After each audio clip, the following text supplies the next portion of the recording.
Tamidim, we are going to begin the haChovel, referring to bodily injury, when someone actually hurts another person. So far, we've talked about only when their stuff gets hurt. Now we're going to talk about when they actually hurt another person. It's really important to remember a few things while we're doing this. Number one, kavod b'riyut, right? We're not trying to make light of injury. Although we could use funny stories in the process, we need to make sure we're really being respectful and know this is not a value that we have while we're doing this. It's a reality that sometimes happens, but it's not a value that we have to be violent. So we've discussed then those things that happen by accident, those things that happen to the people's property. These are things that happen most likely by a person either on purpose or on accident. If it happens from an animal, it's a little more complicated, or if it happens from something like fire, it's slightly more complicated. But what the end result is that not their stuff getting damaged, but them getting hurt. So this Mishnah begins to discuss the following questions. What types of payments must be made when a person does cause physical harm to another person? How are these going to be evaluated? Right? How can we put a value on human life or human pain experience? When we're learning, we're going to keep the big pictures in mind. What is the Torah's perspective on violent behavior in general? And then how can that teach us how to be more respectful and more careful with how we treat other people? This Mishnah is very, very large. We're going to break it down into really 5 segments. An introduction and then 5 segments. What I'd like you to do is to make sure you are able to work on that very clearly. Take a look at it and highlight it. Each one of these is one segment. The color does not matter. This is not like a regular kamdat. In fact, you could even break it up in the lines. Could be the Mishnah already has it broken up. These are the introduction 5 things we're going to discuss today. Benezek is one, Tsar is one, Ripoy is one, Shevet is one, Boshet is one. Each of these sections are going to be one way of calculating the Nezek for this type of injury.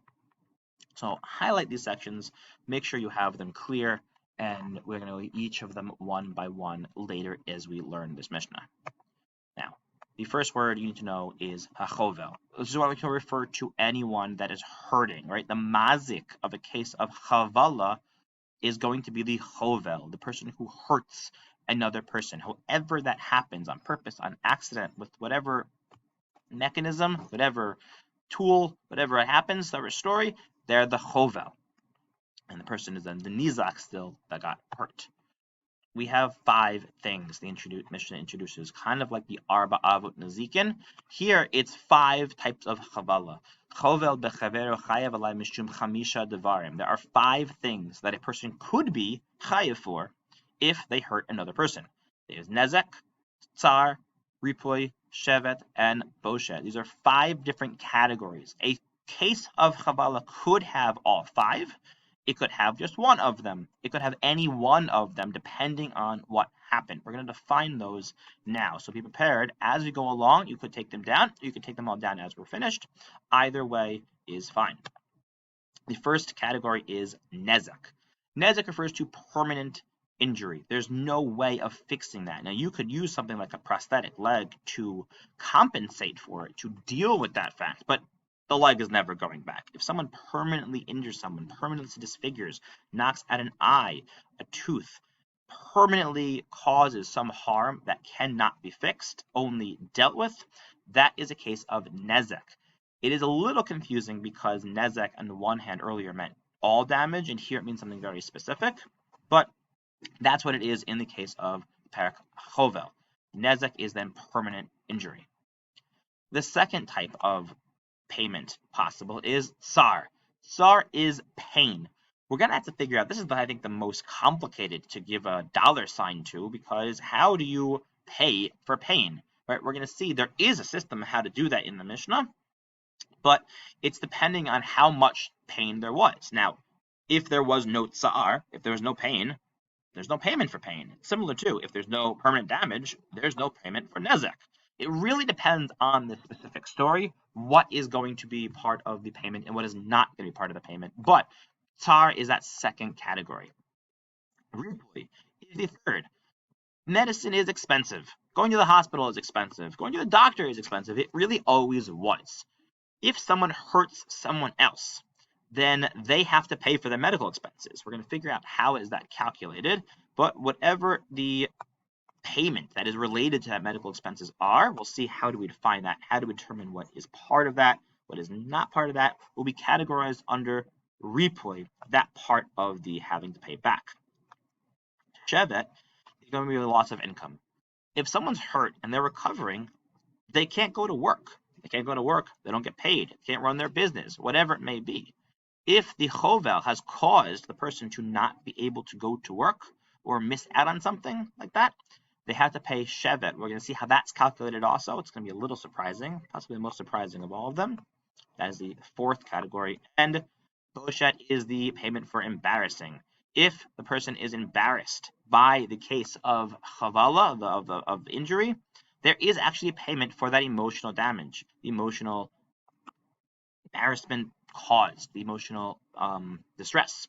That is the fifth category. Here are the 5 categories. If you have not taken them down yet, make sure you have these down. We're going to be using them and referring to them a lot.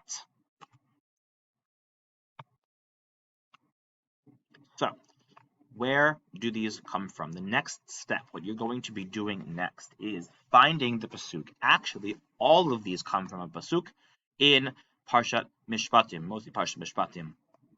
The Bartanura here is actually going to quote for us these psukim. If you look in your Bartanura, the bottom of the page, you will see where they are. We're going to show them as they are whole here. In general, the concept of calculating nezek and giving it is from this pasuk over here, again in Parshat Mishpatim. 2 people are fighting. Manichbo isha hara, and you actually hurt a pregnant woman is what it's based on. V'yotzu yaldeha, they cause the person to miscarriage, the baby dies. Now, this is a very specific case. From this case, we learn out all other ya'anesh, the punishment for causing injury. Kasher yashit alav ba'al ha'isha, right? The family has to go to court with natan v'talilim. That means they gave a calculation to figure out how much was the injury worth, how much do they have to pay for it, right? The pasuk also talks about ayin tachat ayin, shein tachat shein, yad tachat yad, regal tachat regal, kavia tachat kavia, petza tachat petza, chabura tachat chabura, which means an eye for an eye, tooth for a tooth, hand for a hand, foot for a foot, burn for a burn, wound for wound, bruise for a bruise. And you might think, what? We just go and randomly take revenge? Like, that's Hammurabi's code. And it's the same language, but it's very different. The Torah's understanding of this is that we figure out the value of each thing. The value of a life, the value of an eye, the value of a tooth, the value of a hand, the value of a foot, the value of a burn, the value of a wound, the value of a bruise, etc. And we give them money. It is very, very clear. The Torah has no interest in us hurting people further. We don't want to hurt people further. As we said initially, we don't want to cause more violence. We want to create more shalom. Now, if someone does cause violence, does cause injury, they have to pay it back. The language was very common to them here, but we're not going to physically hurt somebody. We're going to give money based on those things, right? Very, very clear to review. The Torah Shabbat Peh explains that this value, or this punishment of ayin tachat ayin, is the value of body parts, not the literal damaging. Leads us back to that question: how do we determine the value of the body part? Additionally, if there is in fact death, the one exception of is doing the same thing back is if it's an intentional murder. Murder does have capital punishment, which means execution. That does exist. That only exists with the Beit HaMikdash, with Sanhedrin, and with a very specific set of circumstances regarding the witnesses. It is very, very uncommon. In fact, we'll see later in the year, a Beit Din that killed one person in 70 years was considered kind of bloodthirsty or not careful enough in their judgment. We really don't apply this, but that is a punishment that does exist. You should know that. So, we have one more pasuk that is talking about people fighting. That, another one, a embarrassment. And another one regarding, here. We're going to go through them over there one at a time and see where they come from. Then we're going to see them in the Bartanura in a minute. Right, we have 2 people fighting. Anashim hika ish et reihu, someone hits their friend, be'evin or be'egrof, something that is dangerous, a rock, a fist, whatever it means. Lomot, they don't die. V'nafal l'mishchav, they are hurt. Im yakum mihitalech b'chutz al mishanto, they are able to get back up. It's fine. V'nika hamaka, the person who hit them has to pay back. They have to be kind of make it even. Rach shivto yitain v'rapo yirapeh. Shivto, sorry, looking familiar to you, right? Shevet. Rapo yirapeh. Ripoy. Ah, this is where they come from. Those words come from this. It's psukim. We're going to see them in a second. Similarly, over here we have a situation, mavushav, right? He's embarrassing him. There's two people fighting. Someone else comes out. They embarrass them in the process of it. They, again, cut off hands means they're going to have a payment of what's the incident, not literally. And we're going to then come up with money for embarrassment. All of these are based on these psukim here. Now, we're actually not going to look at this today. In the Bartanur, you have a very long Bartanur down here that starts mitbayesh. I want you to highlight just these parts. These are the parts that you're going to be looking for within them to find the psukim. You'll notice that it quotes some psukim. Some of them are shmot, some of them are midbar, some of them are devarim, right? You're going to find the name of each of the avot. So you have over here nezek, sar, ripoy, shevet, boshet over here. And underline what pasuk does it come from. The phrase sham means that it was learnt from there, right? The previous place quoted. So it's going to be sham, will be referring to here shmot, is the last one quoted. We're going to just underline these psukim, underline what was found there, so you have them available for you. Do you recognize the relationship of the Torah Shebechtav telling us the category, and Torah Sheba'al explaining how do you apply that? This you're going to do on your own when this is done, and you're going to just go through them, find those psukim over there. You can do that with your chavruta, finding the person that has gone. If you want to do it on your own, that is also okay. And the next steps of learning this Mishnah are going to really be to figure out how do you calculate each of these cases. But for now, you're off to go learn through that Bartanura and find these categories.